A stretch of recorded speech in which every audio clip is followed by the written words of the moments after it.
In this video, I'm going to be sharing with you how to cut and sew this stylish asymmetric double gathered dress. To see the full video, please go down to my YouTube channel at Marquis Closet, and this dress is from House of Naya. To also join my WhatsApp group, you can go ahead to indicate at the comment section. I've gone ahead to mark out all my basic measurements, which includes my shoulder to bust, shoulder to under bust, and shoulder to waistline for the upper part. Next, you want to go ahead and mark your nipple to nipple divided by 2.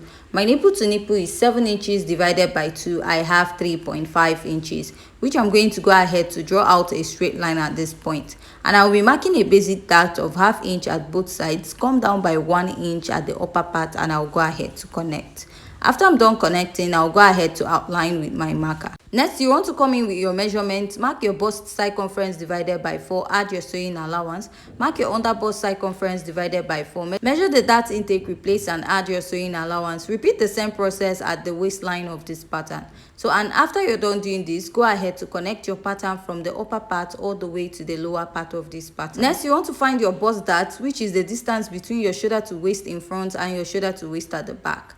Mine is 1.5 inches, and I'll go ahead to mark this. I added ½ inch on the chest line of my pattern to avoid the armhole area to be a bit low. So I came down by 2.5 inches at the upper part, and I will go ahead to connect it all the way down. So after I'm done connecting this, I'm going to mark a basic neckline, which will serve as a guide, and I'll go ahead to measure out the remaining part and divide into 2. From this part, you want to mark a ½ inch dart, go in by 2 inches. You can also use 3 inches. This is to tighten the asymmetric neckline of this dress, because most times this part might have gaping because of the neckline of the dress. To mark the lower part of the dress, you also want to mark your waist circumference divided by 4 and add your sewing allowance. Come down by 3 inches or 3.5. That is where our basque effect will start above the hip. You also want to mark your waist to hip point to note that. So from my waist, I'll come down by 5.5 inches, and I'm going to go ahead to connect from my waist all the way to the hip point. So I'll go ahead to mark my hip circumference divided by 4 and add my sewing allowance. Now go ahead to connect this. After you're done connecting this, you're going to come down by that 3.5 inches or 3 inches here.